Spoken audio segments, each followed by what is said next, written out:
खुलुमबाय लोगोफोर, गोजोन फुंबिलि बयनिसिमबो। नोंथांमोनखौ डियार ब्रह्म चेनेलाव आरो फिन खेबसेबाव बयखौबो बरायनाय बावहरग्रोनाय जाबाय। आं दिनै नोंथांमोननि सिगाङाव आरोबाव माखासे सानसेनि खौरां लानानै फैबावलायबाय। आसा खालामो नोंथांमोनहा खौरांखौ खोनासंनानै मोजां मोनगोन। दिनैनि गाहाय रादाबफोराव दङ। BPFआ आसाम एसेम्बलि बिसायख'थिनि थाखाय सा 11 बिजाथिफोरनि गिबि फारिलाइ फोसावबाय। हिमन्त बिश्व शर्माया जालुकबारिनिफ्राय नमिनेशन गथायबाय। UPPLनि प्रमद बर'आ तामुलपुरनिफ्राय मुं थिसनबाय, बोखारनायखौ नेवसिदों। NDAनि बिजाथि बिश्वजित दैमारिया तामुलपुर बियाबाव गोबां हेफाजाब होनायनि गेजेरावनो नमिनेशन थिसनबाय। BPFनि मावथिफोरा बिजनीआव बिधान सभा बिसायख'थिनि थाखाय दोलोनि बिजाथि दाबिनानै सोमावसारदों। दानिया फैदो आबुं रादाबाव। गिबि खौराङावनो दङ। बड'लेण्ड पिपल्स फ्रन्ट BPFआ आसाम एसेम्बलि बिसायख'थिनि थाखाय सा 11 बिजाथिफोरनि गिबि फारिलाइ फोसावबाय। बड'लेण्ड पिपल्स फ्रन्ट BPFआ 2026 मायथाइनि बिधान सभा बिसायख'थिनि थाखाय बिजाथिफोरनि गिबि फारिलाइ 19 मार्चनि गेजेराव फोसावदों। दोलोआ बड'लेण्ड टेरिटरियेल रिजन BTRनि बियाबफोरनिफ्राय सा 11 बिजाथिफोरखौ फोसावो, जाय ओनसोलाव बिसायख'थि फोसावदिंनाया जागायजेन्दों। बे फारिलाइखौ BPFनि आफादगिरि हाग्रामा महिलारिया क'क्राझाराव थानाय दोलोनि गाहाय मावख'आव फोसावो। मुं थिसनजानाय बिजाथिफोरा जाबाय गसाइगावनिफ्राय सभाराम बसुमतारी, दतमानिफ्राय रबिराम नार्जारी, क'क्राझारनिफ्राय सेउली महिलारी, बावखुंग्रिनिफ्राय रुपम रय, परबतझरानिफ्राय डक्टर रेजुल करिम, सिडली चिरांनिफ्राय पानिराम ब्रह्म, मानासनिफ्राय थानेश्वर बसुमतारी, बाक्सानिफ्राय मानेश्वर ब्रह्म, भेरगावनिफ्राय महेश्वर बर', उदालगुरिनिफ्राय रिहन दैमारी आरो माजबादनिफ्राय चरण बर'। बे फारिलाइआ BPFनि BTRआव बिथाखौ गोख्रों खालामनो नाजानायखौ फोरमायो। नैथि खौराङाव दङ। हिमन्त बिश्व शर्माया जालुकबारिनिफ्राय नमिनेशन गथायबाय। आसाम चिफ मिनिस्टार हिमन्त बिश्व शर्माया फैगौ बिधान सभा बिसायख'थिनि थाखाय 20 मार्चखालि जालुकबारि बियाबनिफ्राय नमिनेशन बिलाइ दाखिल खालामदों। कामरुप नोगोरमा जिल्ला बिसायख'थि मावख'आव गावनि फोरमान बिलाइखौ गथायनायनि सिगां बिथाङा बियाबनि गुबुन गुबुन जायगानिफ्राय फैनाय मददगिरिफोरजों लोगोसे गिदिर रड श' दैदेनदों। शर्माजों लोगोसे बिथांनि बिसि रिनिकी भुयान शर्मा, फिसाज्ला नन्दिल बिश्व शर्मा आरो गौहाटीनि MP बिजुली कलिता मेधि बिथांमोनहाबो दंमोन। जालुकबारिनिफ्राय खेबबा MLA जानाय शर्माया 2001 मायथाइनिफ्राय बे मासिनि जानानै खामानि मावबोगासिनो दं आरो दा फारियै 6थि खेबनि थाखाय बिसायख'थि गेलेनो थियारि। थामथि खौराङाव दङ।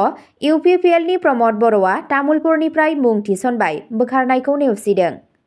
UPPLनि बिजाथि प्रमद बर'आ 20 मार्चखालि 43थि तामुलपुर बिधान सभा बियाबनि थाखाय तामुलपुर जिल्ला कमिशनारनि मावख'आव गावनि नमिनेशन बिलाइखौ गथायबाय। बिथांजों लोगोसे बिथांनि बिसि पारुल भराली, मन्त्रि UG ब्रह्म, MLA जलेन दैमारी, MCLA विल्सन हासदा आरो दोलोनि गुबुन गुबुन दैदेनगिरिफोरबो दंमोन। नमिनेशन गथायनायनि उनाव बर'आ बुङो दि बिसायख'थि गेलेनो दोलोनि थिरांथाया जोबथा आरो बेखौ बोखारनाय जानाय नङा। बिथाङा बुङो दि UPPLआ रावनिबो दोलो एबा सुबुंनि बेरेखा गेलेयाखै आरो बिथाङा बावैसो सिगां BJP दोलोनि बिजाथि बिश्वजित दैमारीनिफ्राय बोर बिदों। बर' बिथाङा बुङो दि दोलोआ BTRआव मोन 15 मासि आरो बाहेरायाव मोन 5 मासियाव बिसायख'थि गेलेगोन होनना मिथिनो मोननाय जादों। बिसायख'थियाव UPPLआ 10 निफ्राय 12 मासि देरहागोन होनना फोरमायो। ब्रैथि खौराङाव दङ। NDAनि बिजाथि बिश्वजित दैमारिया तामुलपुर बियाबाव गोबां हेफाजाब होनायनि गेजेरावनो नमिनेशन थिसनबाय। NDAनि बिजाथि बिश्वजित दैमारिया आसाम बिधान सभा बिसायख'थि 2026नि थाखाय 20 मार्चखालि तामुलपुर जिल्ला गाउट खुंथाइ गौथुमनि मावख'आव मुं थिसनदों।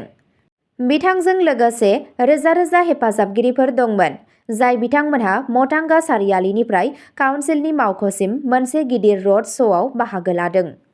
फाइलिं खालामनाय समाव गोबां दैदेनगिरिफोर दंमोन, जेराव BPFनि मावफुं सोद्रोमा गणेश कछारी, BTCनि लेङाइ बुंथिगिरि बिजित गौरब नार्जारी आरो BJP आरो BPFनि मावथिफोर। गावनि फोरमान बिलाइफोरखौ दाखिल खालामनायनि उनाव दैमारिया सुबुंफोरखौ गोख्रों हेफाजाब होनायनि थाखाय साबायखर बावो।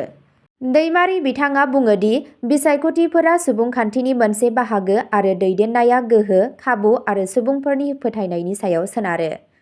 बाथि खौराङाव दङ बिपिएफनि मावथिफोरा बिजनीआव बिधानसभा बिसायख'थिनि थाखाय दोलोनि बिजाथि दाबिनानै सोमावसारदों।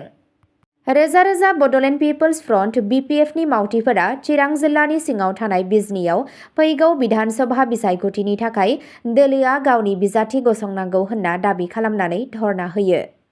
सोमावसारगिरिफोरा बुंदों दि बिथांमोनहा दोलोनि नांगोल नेरसोनखौल' हेफाजाब होगोन आरो गुबुन जेबो नेरसोननि थाखाय भट होनाय नङा।